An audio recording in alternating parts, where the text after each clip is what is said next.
I want to talk about a few of my favorite leadership styles. There's an enormous amount. I can't count all of them, but I feel that these three I'm going to talk about real quick are very important into really establishing a baseline of what it means to be a good leader. The first one is servant leadership. So this type of leadership style focuses on the needs of the team and it helps them develop and perform as highly as possible. A servant leadership is focusing on being an empathetic person towards the team, meaning that they really understand where the people are coming from, that there's going to be scenarios and situations where the team just has life hit them and there's stuff that they can't control.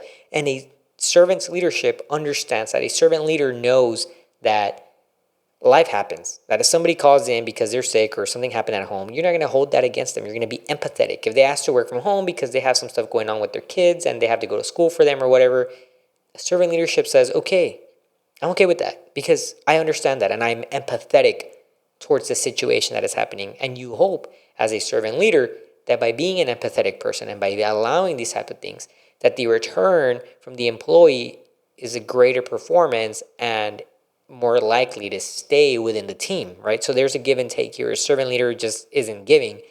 It's an expectation that the employee is going to in return, appreciate that empathy and work harder at work and towards the end goal of the company. So this style really focuses on grabbing a higher amount of loyalty from your team, but it cannot be used in fast decision-making scenarios, okay? That means that if you have a scenario where everything is on fire, you have a customer pissed off, they're calling you and they're saying, hey, why isn't it here on time? I've been waiting here and it arrived damaged and what the heck is going on and blah, blah, blah, blah.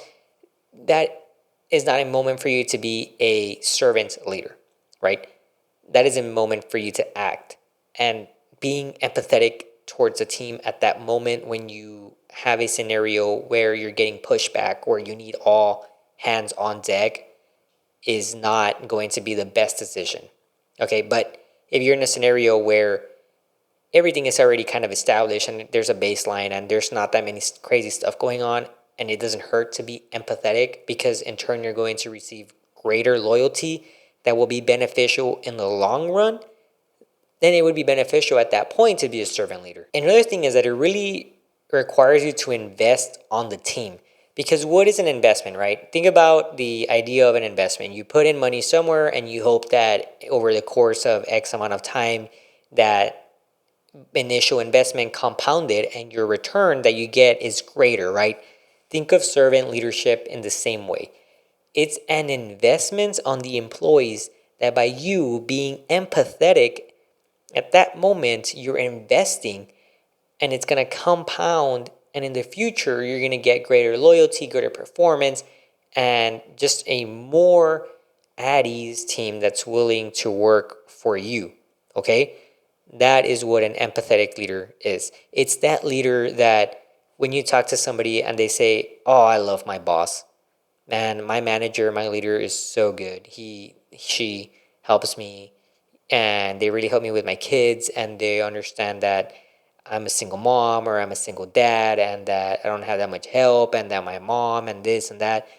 And it's that type of leader that really holds the team there for the long run. Because let's go through a scenario, right? Let's say that you do help a single mom with her kid, right? You allow her to leave at a certain amount of time and to work from home for a certain amount of shifts on these specific days. If there is a point where she says, man, I need to get another job, but I'm not discounting the fact that it could also happen with a man. So let's just say a single parent, that this happens. Well, if they were to want to look for another job or another opportunity arises where that recruiter reaches out to them, they might say, I like it. It's more pay. It sounds like a next step. But where I'm at helps me. It helps my life right now.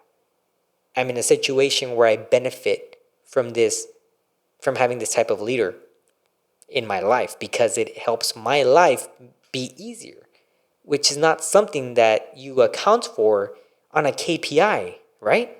That's not something that you keep track of. And that's a big difference between a leadership style and a manager style, is that leadership styles are a lot more qualitative sometimes, like this type of stuff. So being a servant leader does more than just bring loyalty. It affects your bottom line by reducing turnover, by reducing your churn, and by having employees stay with the company for a longer amount of time, which means that eventually if you grow or you have a new employee and you have somebody that has so much seniority that they can really teach those new employees for you. The next style is transformational leadership, and this one is meant to inspire and motivate to see outcomes. So this is probably what a lot of us think of as a leader, right? The person who motivates and inspires, the person who is working the extra hours, the person who's staying there late, the one that is all gung-ho and motivated and they're running with the company flag on a boat with everybody else behind them. That's what a transformational leadership style is, right? It's that it focuses on vision and changing people's perspective, which is very important right here. That's key right there, is changing people's perspective. Because if you're a new business owner, right, let's say that you're just hiring people, they don't have the same vision you do. Let's say that you're a business owner and you opened up a coffee shop and you love coffee and you're all about coffee and it's your new business and you're all excited about the marketing and the people that are coming in and your competition and all this other stuff. And then you hire a new barista or a coffee, are they called baristas? I don't know what they're called, but whatever. Let's say that the new coffee maker person, and they love doing what they do. They enjoy it, but maybe they just don't have that same motivation to do it because it's not their business. It's just a job. So how do you as a leader change their perspective and help them mold their vision to be the same? You can say something like, hey, I'm not Starbucks. I'm not Seven Bros. I'm a local company and I'm going to treat you like family because I grew up in the same city. I moved from another city and I've been here for X amount of years and I love it here and I've learned to love the culture and this and that and how that's why I opened up a coffee shop, and you get them excited about working where they're at. And you as a leader, you start kind of changing their perspective like, wow, I don't just work at a coffee shop. I work at Bridging Mindsets coffee shop. I'm a barista. I'm just going to say barista at Bridging Mindsets coffee shop. If you haven't seen The Bear, go watch it. But there's an episode, I'm not going to spoil anything, but there's an episode where they kind of talk about this stuff where it's not just being a waiter, it's not just being X, it's the fact that you are doing your job and it brings some sort of outcome to the customer. Now, that is honestly hard to do as a leader, to mold that vision and that perspective onto an employee, but that's what you need to do because everybody needs to have your vision. Everybody, and it's going to be hard because obviously you're the boss, you're the owner, you care about it, or you don't have a job, you don't have like everything collapses, and to them they just go and get another job. The key here is for you to be a role model figure for them. You want to be that person that they say, what, we're a family here. He's my role model. She's my role model. I aspire to be like this person. And that type of mentality is what breaks down those barriers for you to really change their perspective and have them align their vision with yours, with the company's vision. Because when you're getting interviews and everything, yes, they're going to say yes, that they love the company and they love what you're doing. But it's not until you're actually there and it's horrible and people are coming in and you have rude customers and they're throwing coffee and their coffee tasted bad and you have to give them a refund and all this other stuff, and all of a sudden that vision gets blurred, right? And that's when you as a leader, as a transformational leader, you come and you grab them by the hand and you say, hey, it's going to be okay. Because remember, you work for Bridging Mindsets coffee shop and I'm here to help you. I made the same mistake with the coffee 20 times. I had it thrown at my face and it was cold coffee, not hot. You know, it's about being a role model for your team. And this type of leadership style is important because it's what aligns the goal of both you and the employees. That way, when you guys do the operation, you guys are doing it with the same goal and the same vision in mind. The last one I'm going to talk about today is laissez-faire leadership style. I apologize if I said that wrong, but it's a leadership style that provides minimal direction and allows the team members to make decisions.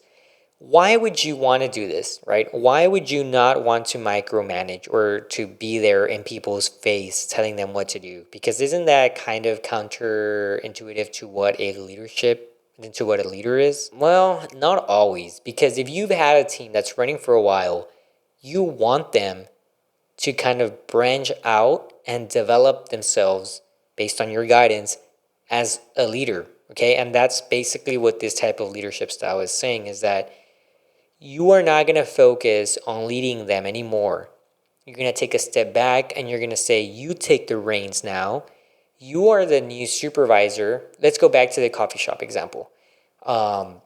Becky's been doing an awesome job at Bridging Mindsets Coffee Shop. She understands that the vision, and you guys are aligned, and you say, okay, I'm going to take a laissez-faire leadership style. I'm going to take a step back, and you're going to say, hey, Becky, you've been doing an awesome job. I'm promoting you to supervisor now. You are going to take the reins, and you're going to be a leader now, and we're going to hire a new barista, and I want you to be able to lead them. Oh, what the heck? Are you sure about that? Yeah, I'm sure. I trust you, right? Why would you do this? Well, because it provides the freedom of choice. Imagine if you worked for someone where only one person dictated absolutely everything. The business would run to shambles. You need the opinion of others. If you're a business owner in this scenario, and it applies to any type of business, even if you're not a business owner, if you're a manager of employees at a W-2 job, it's the same thing.